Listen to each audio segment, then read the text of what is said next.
નમસ્કાર મિત્રો, હું રાજેશ તલાવડિયા યુટ્યુબ ચેનલની અંદર આપ સૌ બાળકોનું હાર્દિક સ્વાગત છે. તો જો અહીંયા આપણે વાતચીત કરીએ તો કઈ સ્ટાન્ડર્ડ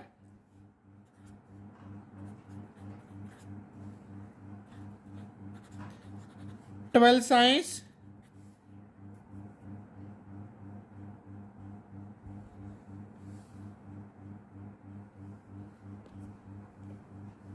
સબ્જેક્ટ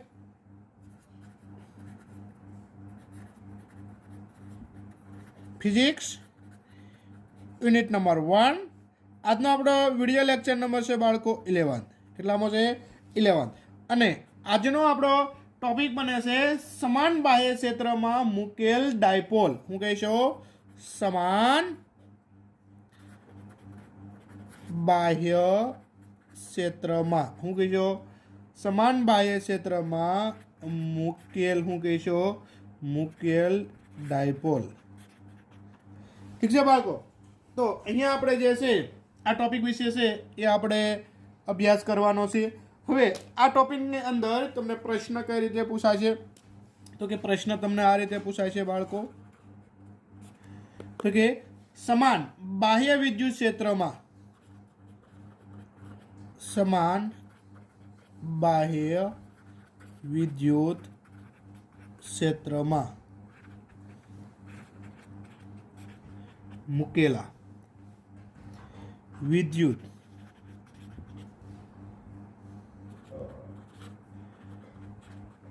ડાયપોલ પર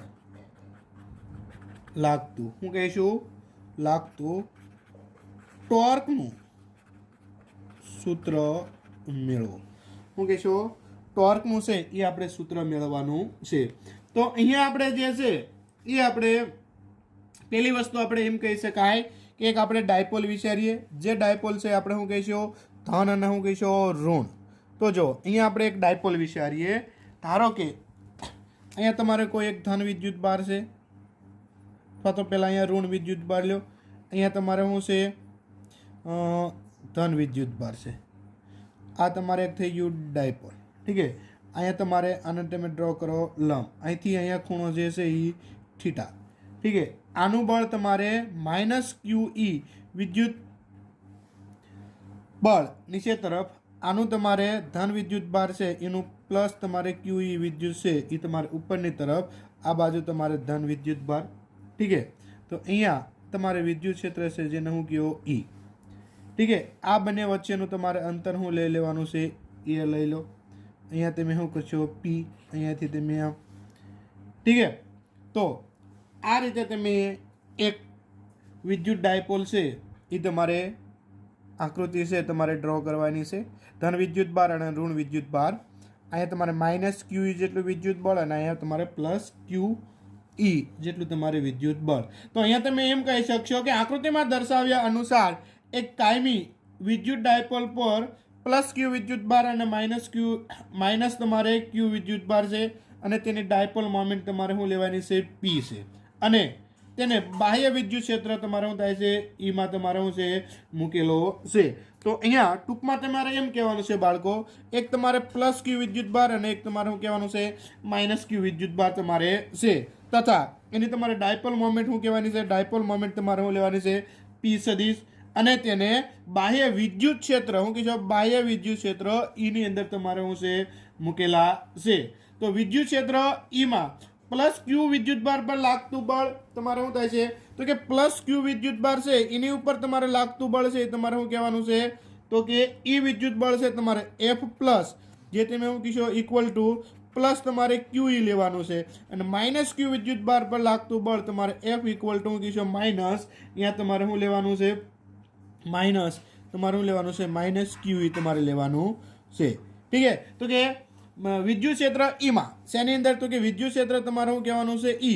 તો કે એની અંદર પ્લસ વિદ્યુત બાર Q પર લાગતું બળ તમારે શું લેવાનું છે Fe પ્લસ ઇક્વલ ટુ તમારે +QE અને માઇનસ વિદ્યુત બાર માઇનસ તમારે ઋણ વિદ્યુત બાર પર લાગતું તમારે બળ જે તમારે શું કહેવાનું છે -QE.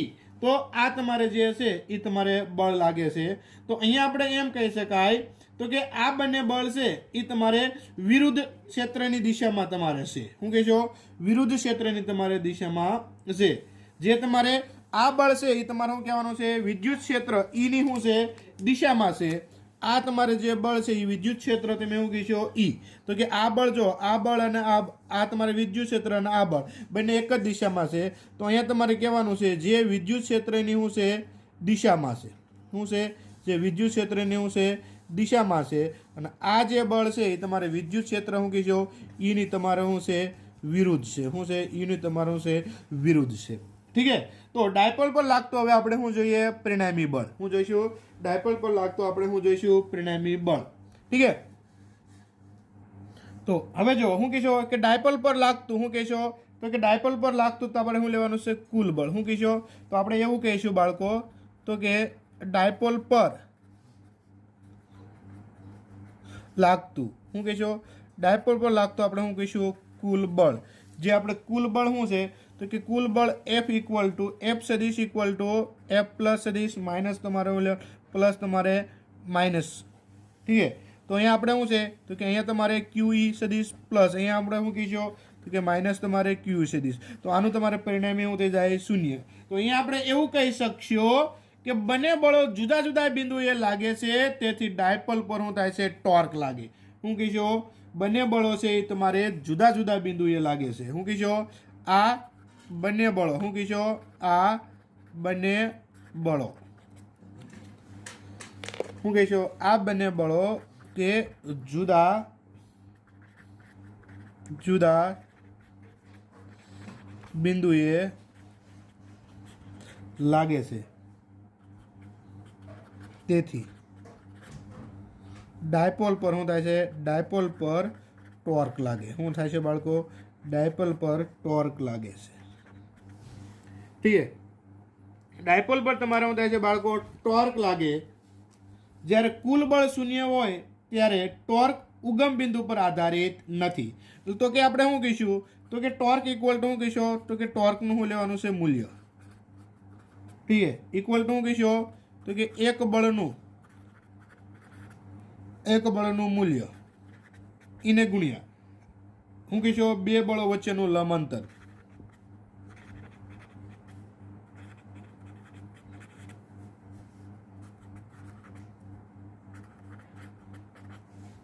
વચ્ચેનું લંબ અંતર. ઠીક છે. તો જ્યાં તમે શું કહીશો કે ટોર્ક ઇક્વલ ટુ શું કહીશો? તો કે QE એક બળનું મૂલ્ય અને એને ગુણ્યા બંને વચ્ચેનું અંતર. એટલે આપણે શું લેવાનું છે? તો કે 2A શું થાય છે? Sine theta. શું કહીશો? 2A આપણે શું લઈશું? Sine theta. જો અહીંયા આપણને થીટા આપેલો છે. ઠીક છે. તો અહીંયા આપણે શું કહીશું? તો કે 2QAE અને અહીંયા આપણે શું કહીશું? Sine theta. ઠીક છે. તો આના બરોબર આપણે છે બાળકો શું કહીશું? તો કે ટોર્ક ઇક્વલ ટુ શું કહીશું? ટોર્ક ઇક્વલ ટુ QE એને ગુણ્યા 2A sine theta. 2QAE sine theta. પરંતુ 2AQ એના બરોબર તમે શું મૂકી શકશો? તો કે P. તો આના બરોબર શું થઈ જાય? તમારે P તમારે શું કહેવાના છે? તો કે એના બરોબર તમારે કહેવાના છે P. તમે શું કહીશો? Sine theta. ઠીક છે.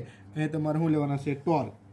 અને જ્યાં તમારે કારણમાં આપી દેવાનું છે કે 2QA ઇક્વલ ટુ તમારે શું કહેવાના છે? P. તો કે ટોર્કનું સૂત્ર આપણે શું થાય છે બાળકો? તો કે P શું થાય છે? Sine theta. શું કહેશો? તો કે P આપણે શું કહેશો? Sine theta. અને ટોર્કની દિશા પુસ્તકના પાનાને લંબ શું થાય છે? બહાર તરફ થશે. શું થાય છે? ટોર્કની દિશા પુસ્તકના પાનાને લંબ શું થાય છે બાળકો? બહારની દિશામાં.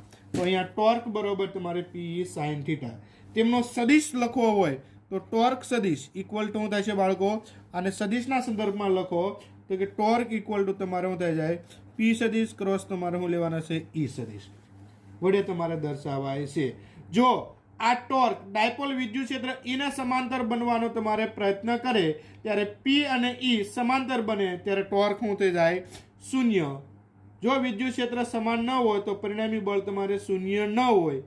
તેમજ અગાઉની જેમ તમારે ટોર્ક તમારે બાળકો લાગતું હશે. શું કહીશો?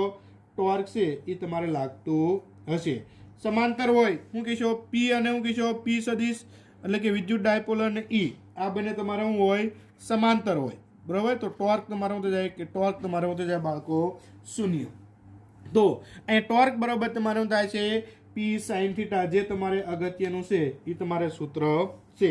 ત્યારબાદ આપણે એવું કહી શકાય બાળકો કે જ્યારે ડાયપોલને વિદ્યુત ક્ષેત્રને સમાંતર કે પ્રતિ સમાંતર મૂકવામાં આવે ત્યારે લાગતું બળ છે જે આપણે વાતચીત કરવી હોય તો આપણે કહી શકાય. તો હું કહીશું તો કે વિદ્યુત ક્ષેત્ર ઈ અને વિદ્યુત ડાયપોલ એટલે કે પી સમાંતર હોય ત્યારે ડાયપોલ પર લાગતું બળ અને પ્રતિ સમાંતર હોય ત્યારે લાગતું આપણે બળ વિશે આપણે વાતચીત કરીએ તો કે બંને કિસ્સામાં કુલ ટોર્કનું મૂલ્ય આપણે કેવું હોય શૂન્ય હોય. એટલે કે પ્રતિ સમાંતર હોય તો ભલે અને સમાંતર હોય તો ભલે ત્યારે બંનેનું મૂલ્ય આપણે ટોર્ક વચ્ચે આપણે મૂલ્ય કેવું થાય છે શૂન્ય. જો વિદ્યુત ક્ષેત્ર ઈ સમાન ન હોય તો કુલ બળ તમારે શૂન્ય નથી. તો કે વિદ્યુત ક્ષેત્ર ઈ અને ડાયપોલ સદિશ પીઈ સમાંતર હોય ત્યારે ડાયપોલ પર વધતા ક્ષેત્રની દિશામાં બળ લાગે છે. જ્યારે પી સદિશ અને ઈ સદિશ પ્રતિ સમાંતર હોય ત્યારે ડાયપોલ પર ઘટતા ક્ષેત્રની દિશામાં તમારે બળ લાગે છે. અને વ્યાપક રૂપે કે પી સદિશ અને ઈ સદિશની સાપેક્ષ નમન પર તમારે શું થાય છે બાળકો આધાર છે એ તમારે રાખે છે. નમન એટલે કે તેમના ખૂણાઓ. ઠીક છે. અને હવે પછી આપણે જે જોવાનો છે એ આપણે વિદ્યુત ભાર છે એનું વિતરણ વિશે આપણે વાતચીત કરવાની છે. તો કે વિદ્યુત ભારનું છે એ આપણે સતત વિતરણ આપણે જોઈએ તો જેની અંદર વિદ્યુત ભારનું રેખીય વિતરણ જોઈએ, વિદ્યુત ભારનું પૃષ્ઠ વિતરણ જોઈએ અને એનું કદ વિતરણ જોઈએ. ઠીક છે. તો આને આપણે સતત વિદ્યુત ભાર વિતરણ વિશે વાતચીત કરીએ.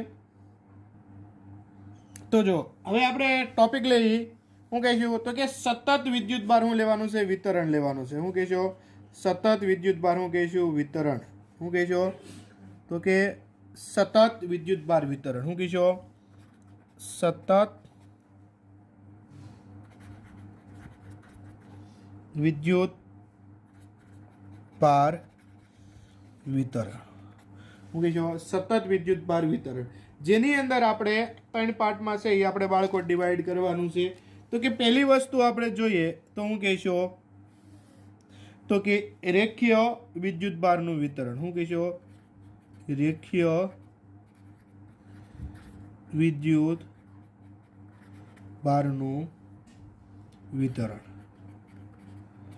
ત્યારબાદ આપણે જોઈએ બાળકો રેખીય પછી આપણે શું કહીશું બાળકો તો કે પૃષ્ઠ વિદ્યુત ભારનું હું લઈશું વિતરણ. હું કહીશું પૃષ્ઠ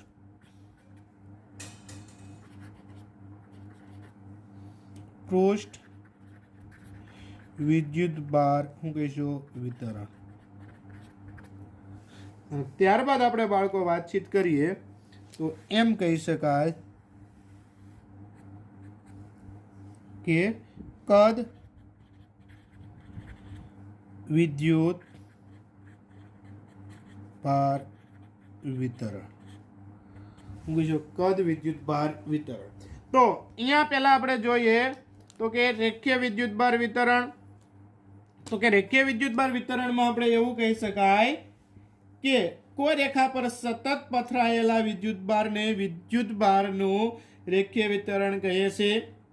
વિદ્યુત ભારિત રેખા પરના એકમ લંબાઈ દીઠ વિદ્યુત ભારને વિદ્યુત ભારની રેખીય ઘનતા કહે છે. હું કહીશું રેખીય ઘનતા જેને લેમ્બડા વડે દર્શાવાય છે. તો વિદ્યુત ભારની આપણે સૂત્ર અહીંયા લખીએ તો હું કહીશું વિદ્યુત ભારની હું કહીશું બાળકો તો કે વિદ્યુત ભારની રેખીય ઘનતા એને હું કહીશું lambda equal to delta Q open હું કહીશું ડેલ્ટા એલ. તો જો અહીંયા આપણે એમ કહી શકાય વિદ્યુત ભારની રેખીય ઘનતા આપણે કોને કહીશું તો કે વિદ્યુત ભાર પરના એકમ લંબાઈ દીઠ હું કહીશું વિદ્યુત ભાર પરના એકમ લંબાઈ એટલે કે ડેલ્ટા એલ બરાબર છે. એકમ લંબાઈ દીઠ વિદ્યુત ભાર એટલે કે ડેલ્ટા ક્યુ ને એને આપણે શું કહેવાની છે રેખીય વિદ્યુત ભાર ઘનતા કહે છે. ઠીક છે બાળકો. અને રેખીય વિદ્યુત ભાર ઘનતાનો આપણે એસઆઈ આપણે એકમ લખીએ બાળકો. રેખીય વિદ્યુત ભાર ઘનતા છે એનો આપણે એસઆઈ આપણે એકમ લખીએ તો કે વિદ્યુત ભારનો એકમ શું છે કુલમ અને લંબાઈનો એકમ શું થાય મીટર. તો કે કુલમ બાય શું થાય મીટર. ઠીક છે. ત્યારબાદ આપણે વાતચીત કરીએ બાળકો પૃષ્ઠ વિદ્યુત ભાર વિતરણ. પૃષ્ઠ વિદ્યુત ભાર વિતરણ છે જેને આપણે સિગ્મા વડે દર્શાવાય છે. तो कि कोई पृष्ठ पर सतत पथराયેલા विद्युत भार ने पृष्ठ विद्युत भार वितरण कहे छे। विद्युत भार जे छे एना माटे आपणे જોઈએ તો આપણે એમ કહી શકાય તો કે વિદ્યુત ભારની પૃષ્ઠ ઘનતા શું કહેશો તો કે વિદ્યુત ભાર શું કહેશો તો કે વિદ્યુત ભારની શું કહેશો બાળકો વિદ્યુત ભારની પૃષ્ઠ ઘનતા છે એને શું કહેશો સિગ્મા ને સિગ્મા બરાબર શું કહેશો ડેલ્ટા ક્યુ અપન શું છે ડેલ્ટા એસ ઠીક છે તો અહીંયા જો તમે વિદ્યુત ભારની પૃષ્ઠ પરના એટલે કે કોઈ પૃષ્ઠ પર સતત પથરાયેલા વિદ્યુત ભારને પૃષ્ઠ વિદ્યુત ભાર કહે છે। વિદ્યુત ભારની પૃષ્ઠ પરના એકમ ક્ષેત્રફળ દીઠ એટલે કે ડેલ્ટા એસ એને વિદ્યુત ભારને એકમ ક્ષેત્રફળ દીઠ વિદ્યુત ભારને એની પૃષ્ઠ વિદ્યુત ભાર ઘનતા કહે છે। એટલે કે સુવાહક સપાટી પર ક્ષેત્રફળ ખંડ ડેલ્ટા એસ પર વિદ્યુત ભાર ડેલ્ટા ક્યુ હોય તો વિદ્યુત ભારની પૃષ્ઠ ઘનતા એટલે કે sigma equal to delta Q upon delta S તેનો એસઆઈ આપણે એકમ છે એ હું લઈશું કુલમ બાય હું લઈશું મીટર સ્ક્વેર તો આપણે આનો એસઆઈ એકમ છે એ આપણે શું કહીશું બાય બાળકો તો એસઆઈ એકમ છે આપણે કુલમ બાય શું લઈશું મીટર સ્ક્વેર ઠીક છે જે આપણે શું કહીશું તો કે પૃષ્ઠ વિદ્યુત ભાર શું છે વિતરણ છે। કદ વિદ્યુત ભાર વિતરણ કે કોઈ કદમાં સતત પથરાયેલા વિદ્યુત ભારને કદ વિદ્યુત ભાર વિતરણ કહે છે। વિદ્યુત ભારિત કદ પરના એકમ કદ દીઠ તમારે લેવાનું થશે શું લેવાનું થશે બાળકો એકમ કદ દીઠ તો જો જ્યાં આપણે શું કહીશું બાળકો તો કે જ્યાં આપણે એવું કહીશું કદ વિદ્યુત ભારની ઘનતા શું કહીશું તો કે કદ વિદ્યુત ભારની ઘનતા શું કહીશું કદ વિદ્યુત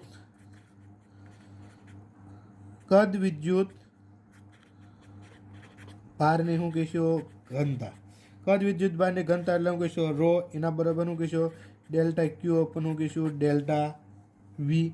હવે આનો છે બાળકો આપણે શું કરીએ એકમ લખીએ શું કહીશું એસઆઈ તમે આનો એકમ લખો તો તમે શું કહીશો કુલમ બાય શું કહીશો મીટર ક્યુબ શું કહીશો કુલમ બાય તમે શું કહીશો મીટર ક્યુબ બરાબર। તો અહીંયા વિદ્યુત ભારિત કદ પરના એકમ કદ દીઠ વિદ્યુત ભારની કદ ઘનતા કહે છે શું કહીશો એની કદ ઘનતા કહે છે તેનો એસઆઈ આપણે એકમ લખીએ તો વિદ્યુત ભારનો એકમ કુલમ અને કદ છે એનો એકમ શું થાય છે મીટર। તો આ રીતે આપણે રેખીય વિદ્યુત ભાર વિતરણ પૃષ્ઠ વિદ્યુત ભાર વિતરણ અને કદ વિદ્યુત ભાર છે એ આપણે વિતરણ છે। હવે જુઓ આના માટે આપણે સૂત્ર છે એ આપણે બાળકો યાદ રાખવા પડશે ઠીક છે દરેકના છે એ આપણે સૂત્ર છે એ આપણે યાદ રાખવા પડશે। તો રેખા પરના વિદ્યુત ભાર સતત વિતરણને લીધે કોઈ પણ બિંદુ પાસે ઉદ્ભવતું વિદ્યુત ક્ષેત્રનું આપણે સૂત્ર છે એના વિશે આપણે વાતચીત કરીશું। ત્યારબાદ આપણે પૃષ્ઠ છે એના માટે આપણે સંકલન રીતે વાત કરીશું અને કદ માટે છે એના આપણે સૂત્રની છે એ આપણે બાળકો સૂત્ર છે એ આપણે લખશું ઠીક છે। તો પહેલાં આપણે અહીંયા આના માટે લખી નાખીએ કે રેખીય વિદ્યુત ભાર તમારે લેવાની છે ઘનતા તો એનું સૂત્ર તમારે હું લઈશું વિદ્યુત ક્ષેત્ર એને કે ઈ ઠીક છે શું કહેશો વિદ્યુત ક્ષેત્ર એને કે ઈ ઇક્વલ ટુ તમારે શું લખવાના છે અહીંયા તો કે ઈ સદિશ શું કહેશો અહીંયા આપણે છે ને માર્કરનો કલર ચેન્જ કરી નાખીએ બાળકો એ આના માટે રાખશું આપણે હાલો ઠીક છે કે વિદ્યુત ક્ષેત્ર તમારે શું લેવાનું છે ઈ સદિશ ઇક્વલ ટુ સંકલન લેવાનું લંબાઈ દીઠ અહીં તમારે રેખીય શું લેવાના છે કે અચળાંક એની રેખીય ઘનતા લેમડા ડી આર લ્યો ને અપન તમે શું કહીશો બાળકો આર સ્ક્વેર અને ઇન્ટુ અહીંયા શું કહીશો આર કેરેટ ઠીક છે। આ જ રીતે બાળકો આપણે લઈએ તો કે પૃષ્ઠ માટે આપણે લખીએ તો આ રીતે લખી શકાય વિદ્યુત ક્ષેત્ર ઘનતા હું લઈશું વિદ્યુત ક્ષેત્ર ઈ અહીં તમારે રેખા સંકલન પરંતુ કોના માટે પૃષ્ઠ સાથેનું અહીં તમારે શું લેવાનું છે કે અચળાંક અહીં કહીશો સિગ્મા અને એની સાથે હું આવે છે ડેલ્ટા એસ ક્ષેત્રફળ અપન અહીંયા તમે શું લઈશો આર સ્ક્વેર ઇન્ટુ શું લઈશો આર કેરેટ ઠીક છે। ત્યારબાદ આપણે કદ માટે લખીએ તો આપણે શું થાય છે કે વિદ્યુત ક્ષેત્ર ઈ સદિશ ઇક્વલ ટુ શું થાય છે કે સિગ્માની જગ્યાએ શું આવે છે ડેલ્ટા તમારે શું લેવાનું થાય છે તે તો કે ડેલ્ટા તમારે રો ડેલ્ટા વી અપન શું કહીશો બાળકો આર સ્ક્વેર ઠીક છે અને અહીંયા હું લઈશું આર કેરેટ। તો તો અહીંયા આપણે વાત કરીએ તો આપણે એક સૂત્ર હતું કે વિદ્યુત ક્ષેત્ર એ બરાબર કે ક્યુ અપન શું છે આર સ્ક્વેર, બરાબર. તો કે વિદ્યુત ક્ષેત્રનું આપણે સૂત્ર જાણતા હતા. વિદ્યુત ક્ષેત્રનું આપણે સૂત્ર શું હતું? તો કે વિદ્યુત ક્ષેત્રનું સૂત્ર છે એ આપણે બાળકો આવું હતું. તો કે વિદ્યુત ક્ષેત્ર એને કે શું હતું? ઈ બરાબર શું હતું? કે ક્યુ અપન શું કહેશો બાળકો? R square into r caret. ઠીક છે, સદિશના સ્વરૂપમાં લો. તો અહીંયા તમે જો કે એની જગ્યાએ આ ક્યુ છે એની જગ્યાએ તમારે આને કદ માટે લખો એટલે આને કરતા બનાવવાનો, આ બંનેનો ગુણાકાર મૂકો. ઠીક છે, પૃષ્ઠ માટે એટલે આ બંનેનો ગુણાકાર, ક્ષેત્ર અહીં રેખીય ઘનતા માટે એટલે આ બંને. તો એ રીતે છે તમારે આખું વિદ્યુત ક્ષેત્રનું છે એ તમે સૂત્ર છે એ તમે લખી શકો છો. ઠીક છે, અને ત્યારબાદ હવે પછીનો આપણો ટોપિક આવે છે બાળકો ગૌસનો નિયમ. શું કીધો? તો કે ગૌસના નિયમ વિશે છે એ આપણે વાતચીત કરીએ. ઠીક છે, હવે પછી આપણે એક ટોપિક જોઈએ અગત્યનો છે બાળકો, જે આપણે કહીશું ગાઉસનો નિયમ. શું કહીશું? એને કે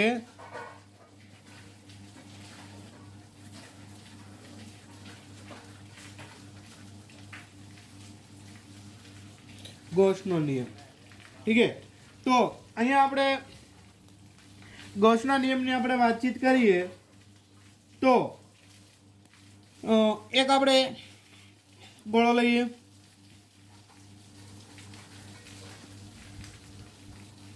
આ એનું કેન્દ્ર. ઠીક છે, આ કેન્દ્ર પર ક્યુ વિદ્યુત ભાર છે. ઠીક છે, ત્યારબાદ હવે છે બાળકો આપણે વાતચીત કરીએ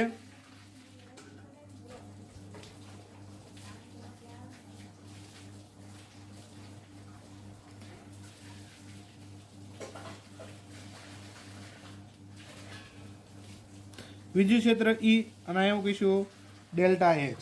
અહીંયા આપણે શું લેવાનું છે? ક્ષેત્રફળ હું કહીશું એચ. અહીંયા આપણે શું લઈશું? ત્રિજ્યા એની આર.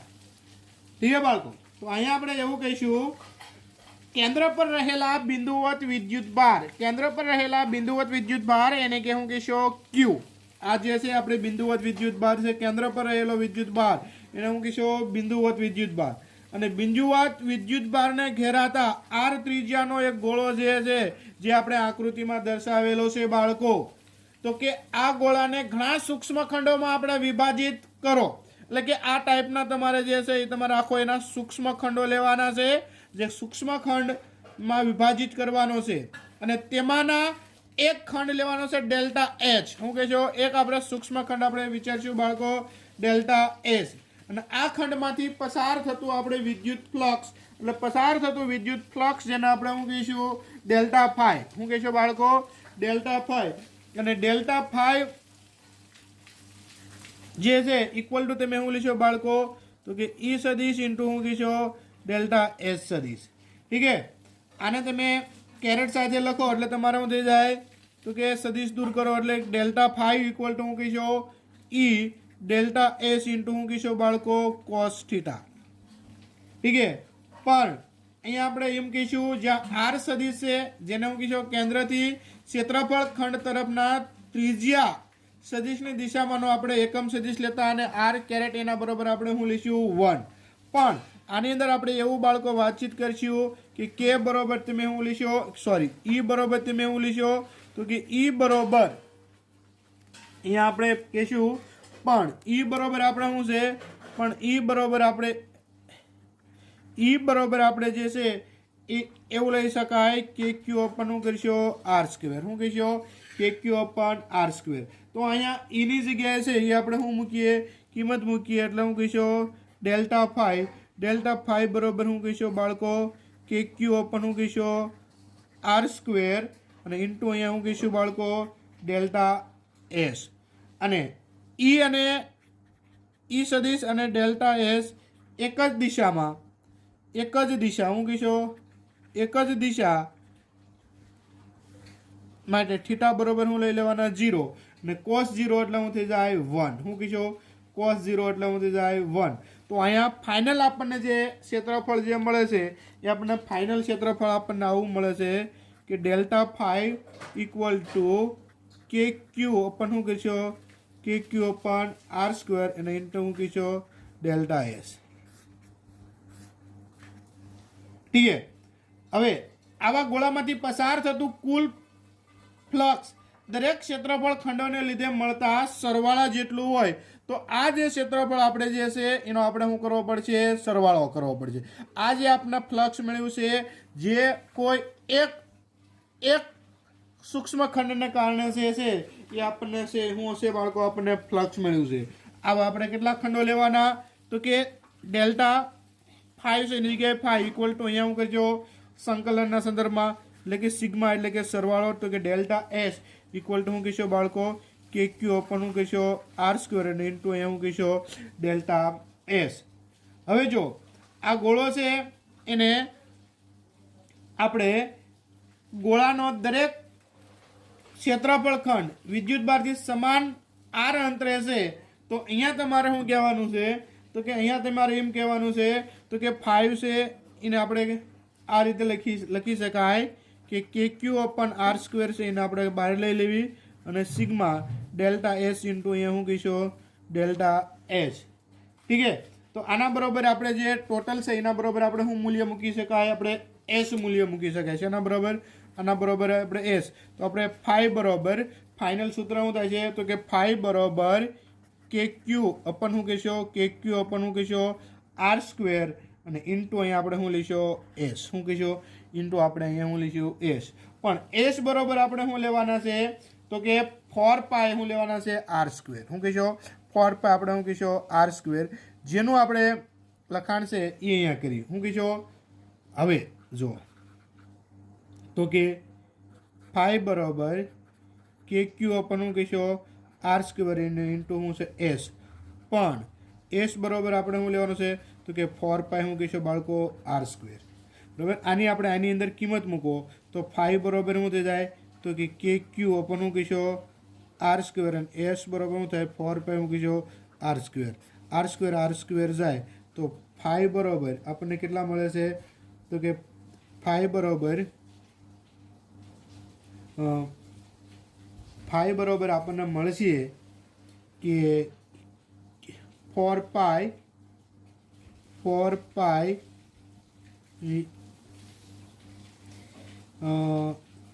કે ક્યુ. પરંતુ કે બરોબર હું કિંમત મૂકો? આ 4 પાય એમ નામ કે બરોબર કિંમત મૂકો 1/4 પાય. શું કહીશો? 1 અપન શું થાય છે? 4 પાય એપ્સિલોન 0 ઇન્ટુ કે. તો 4 પાય ઉડી જાય. તો ફાઇનલ આપણે શું થયું? તો કે 5 બરોબર ક્યુ ઓપન શું વધ્યા? એપ્સિલોન 0. શું વધ્યા? ક્યુ ઓપન એપ્સિલોન 0. તો અહીંયા આ જે સૂત્ર છે આ સૂત્ર દર્શાવે છે કે ગોળામાંથી પસાર થતું ફ્લક્સ તેની ત્રિજ્યા પર આધારિત નથી. શું કહીશો? તો કે કોની પર આધાર રાખે છે? કે આ સૂત્ર પરથી ગોસનો નિયમ નીચે મુજબ છે એ આપણે બાળકો લખી શકાય છે કે કોઈ પણ બંધ પૃષ્ઠ સાથે સંકળાયેલું કુલ વિદ્યુત ફ્લક્સ તો પૃષ્ઠ વડે ઘેરાયેતા કુલ વિદ્યુત ભાર ક્યુ અને એપ્સિલોન 0 ના ગુણોત્તર બરોબર હોય છે. એટલે ગાઉસનો નિયમ છે એ બાળકો આપણે સૂત્રના સંદર્ભમાં છે એ આપણે આ રીતે લખી શકાય તો કે વિદ્યુત ફ્લક્સ એટલે કે ફાઈ સંકલન પૃષ્ઠ સાથેનું વિદ્યુત ક્ષેત્ર ઈ સદિશ ઇન્ટુ ડેલ્ટા એસ સદિશ ઇક્વલ ટુ લેવાનું છે સિગ્મા ક્યુ અપન હું લઈશું બાળકો એપ્સિલોન 0 જે આપણે ગાઉસનો છે નિયમ છે. શું કહીશો? ગાઉસનો નિયમ છે જે આપણે છે એવું છે બાળકો ગાઉસનો નિયમ છે. શું કહીશો? તો કે વિદ્યુત flux phi equal to integration s e સદિશ ઇન્ટુ ડીએસ સદિશ equal to sigma q upon epsilon 0. એટલે કે કોઈ પણ બંધ પૃષ્ઠ સાથે સંકળાયેલું કુલ વિદ્યુત ફ્લક્સ પૃષ્ઠ વડે ઘેરાતા કુલ વિદ્યુત ભાર ક્યુ અને એપ્સિલોન 0 ના ગુણોત્તર જેટલું હોય છે. આ વિધાનને છે એ આપણે ગાઉસનો શું કહીએ છીએ બાળકો? નિયમ કહીએ છીએ. શું કહીએ છીએ? ગાઉસનો છે એ આપણે નિયમ કહીએ છીએ. ઠીક છે.